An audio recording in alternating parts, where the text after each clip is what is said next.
राधे राधे। आशा करती हूँ कि आप सभी लोग खुश होंगे, स्वस्थ होंगे, मस्त होंगे।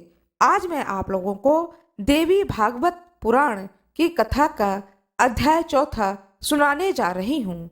दक्ष प्रजापति की तपस्या से प्रसन्न भगवती शिवा का सती नाम से उनकी पुत्री के रूप में जन्म लेना, भगवती सती एवं भगवान शिव की परस्पर प्रीति। भगवान गणेश की जय हो, माता पार्वती की जय हो।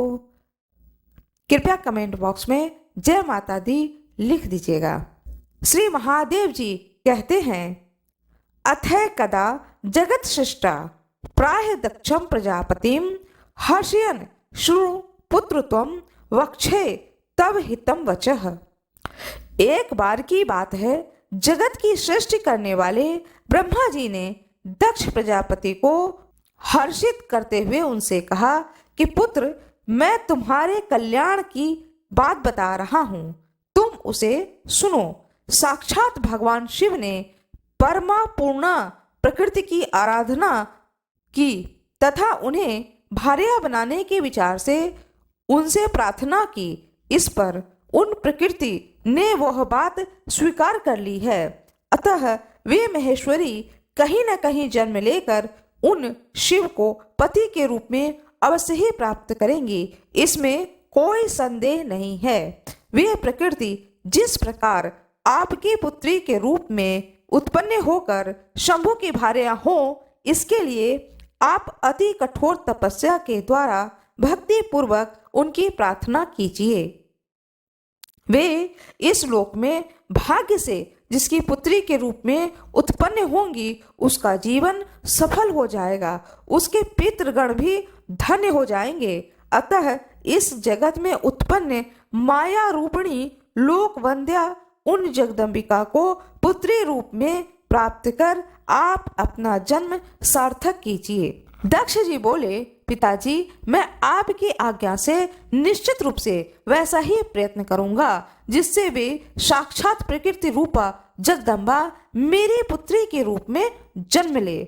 महादेव जी कहते हैं, ब्रह्मा जी से ऐसा कहकर दक्ष प्रजापति अति शीघ्रता से क्षीर सागर के तट पर आकर जगदम्बा की आराधना करने लगे। मुनिवर उन्होंने उपवास इत्यादि तपश्चरण से भगवती की आराधना करते हुए 3000 वर्ष दिव्य वर्ष बिताए। उस प्रकार की तपस्या में रत दक्ष के सम्मुख भगवती शिवा प्रकट हुई। उनका विग्रह निखरे हुए काजल के समान था तथा वे 4 सुंदर विशाल भुजाओं से युक्त थीं। वे अपने हाथों में खड्ग, कमल तथा अभय मुद्रा को धारण किए हुए थीं। उनके नेत्र नील कमल के दल की भांति सुशोभित थे। उनके दांत अत्यंत मनोहर थे। वे सुंदर मुंडमाला से विभूषित थीं। वे दिशा रूपी वस्त्र को धारण किए हुए थीं। उनके बाल खुले हुए थे। वे अनेक विध मणियों से शोभा पा रही थीं। सिंह की पीठ पर सवार थीं और मध्यकालीन सैकड़ों सूर्य की प्रभा के समान प्रकाशमान थीं। उन्होंने दक्ष से कहा, वत्स, तुम मुझसे क्या याचना कर रहे हो? प्रजापति जी ने कहा कि तुम्हारे भाव से प्रसन्न होकर, हे प्रजापति, तुम्हारे भाव से प्रसन्न होकर मैं उसे तुम्हें शीघ्र दूंगी, तुम्हारी मनोकामनाओं की पूर्ति करूंगी, ऐसा माता ने कहा। दक्ष बोले, माता, यदि आप मुझ निष्पाप दास पर प्रसन्न हैं तो आप मेरी पुत्री के रूप में मेरे घर में जन्म लीजिए। श्री देवी जी बोली, मुझे पत्नी के रूप में प्राप्त करने की कामना से शंभु ने पूर्व काल में मुझसे प्रार्थना की थी। वह प्रार्थना मैंने पूर्व में स्वीकार कर ली थी। अब मुझे कहीं जन्म लेना है। अब मैं आपके घर में जन्म लेकर शंभु जी की पत्नी बनूंगी। मैं साक्षात प्रकृति स्वरूपनी भगवती पुनः आपकी इस तपस्या से प्रसन्न हूँ। स्वर्ण तुल्य गौर अंगों से युक्त विग्रह वाली मैं आपकी कन्या होऊंगी। सुंदर शरीर वाली तथा सौम्य रूप वाली मैं तभी तक आपके यहाँ रहूंगी जब तक आपकी तपस्या का पुण्य क्षीण नहीं हो जाता। पुनः तपस्या का पुण्य क्षीण होने पर जब आपके द्वारा मेरा अनादर होगा, तब मैं इसी तरह का विग्रह धारण कर अपनी माया से स्थावर जंगम में संपूर्ण जगत को विमोहित करके अपने धाम को चली जाऊंगी। श्री महादेव जी बोले, मुनिश्रेष्ठ, तीनों लोकों की जननी तथा उत्तम गुणों वाली प्रकृति देवी दक्ष से ऐसा कहकर उनके देखते देखते अचानक अंतर्ध्यान हो गई। और इसके बाद प्रजापति दक्ष ने भी अपने घर जाकर ब्रह्मा जी से उस वरदान के विषय में बताया, जिस जगधात्री भगवती ने प्रसन्न होकर उन्हें दिया था। तत्पश्चात उन आद्या सनातनी पूर्णा प्रकृति ने जन्म लेने के बाद सर्वगुण संपन्न दक्ष पत्नी के गर्भ में प्रवेश किया। तदंतर दक्ष पत्नी प्रसूति ने शुभ दिन में एक कन्या को जन्म दिया। वह कन्या प्रकृति स्वरूपिणी भगवती पूर्णा ही थी। उस कन्या के अंग गौर वर्ण के थे। करोड़ों चंद्रमा के समान उनकी आभा थी। खिले हुए कमल के समान उनके बड़े बड़े नेत्र थे। वह 8 भुज लताओं से सुशोभित थी और उनका मुख अतीव सुंदर था। उस समय आकाश से फूलों की वर्षा होने लगी। सैकड़ों दुदुम्बियां बज उठीं और दिशाएं अत्यंत स्वच्छ हो गईं। तब पुत्री का जन्म सुनकर दक्ष प्रजापति वहां आ गए और उस कन्या को देखकर अत्यंत प्रसन्न मन वाले उन दक्ष ने बंधु बांधवों के साथ महान उत्सव आयोजित किया तथा 10वें दिन उस कन्या का सती ऐसा नामकरण किया। वह कन्या वर्षकालीन मंदाकिनी की भांति प्रतिदिन बढ़ने लगी और शरदकालीन चंद्र ज्योत्सना के समान दिव्य कांति से सुशोभित होने लगी। प्रजापति दक्ष एक बार सुंदर मुख वाली उस कन्या को विवाह के योग्य देखकर अपने मन में उसके विवाह के लिए विचार करने लगे। वह कन्या किसे प्रदान करनी चाहिए, अथवा ये तो स्वयं परा प्रकृति है जो अपने वर हेतु पहले से ही वचनबद्ध है, इसलिए वह बात मेरी पूरी तरह बहुत प्रयत्न करने पर भी किसी प्रकार अन्यथा नहीं हो सकती। जिस शिव के अंश से उत्पन्न रुद्रगण मेरी आज्ञा का अनुगमन करते हैं, उनको बुलाकर यह रूपवती कन्या देने योग्य नहीं है। इसलिए शूलधारी शिव को बिना आमंत्रित किए श्रेष्ठ देव, दैत्य, गंधर्व और किन्नरों की एक शिव शून्य सभा बुलाकर मुझे स्वयंवर उत्सव यज्ञ का आयोजन करना चाहिए। तब वही होगा जो विधि का विधान होगा। तब अपने मन में भली भांति ऐसा निश्चय करके मनस्वी दक्ष प्रजापति ने सभी देवताओं तथा असुरों को बुलाकर बिना शिव के ही सभा का आयोजन कर दिया। सती के उस अद्भुत तथा मनोहर स्वयंवर में देवताओं और दैत्यों तथा मुनिंद्रों की कांति से वह सभा भी अत्यंत सुशोभित हो रही थी। वह सभा सूर्य के सदृश तेजमयी और चंद्रमा के समान कांतिमय होकर सुशोभित हो रही थी। मुनिवर दिव्य माला और वस्त्र तथा प्रभामय स्वर्ण के मुकुट धारण किए हुए श्रेष्ठ देवगण उस सभा में विराजमान थे।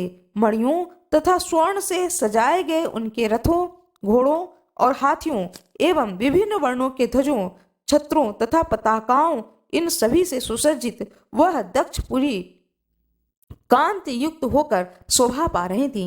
सैकड़ों हजारों नगाड़े, मृदंग और ढोल बजने लगे।